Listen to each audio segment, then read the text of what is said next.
a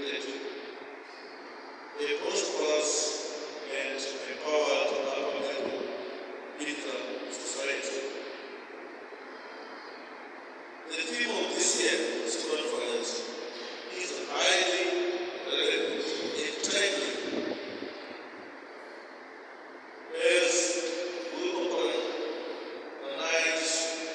the agricultural, food systems, and rural transformation strategy. We are moving beyond a narrow focus on focusing to a holistic food system approach. We are focused on 5 key impact areas, which are food security and food sovereignty, nutrition security, improved livelihoods, agriculture-based economy and economic development, and land and tenure security.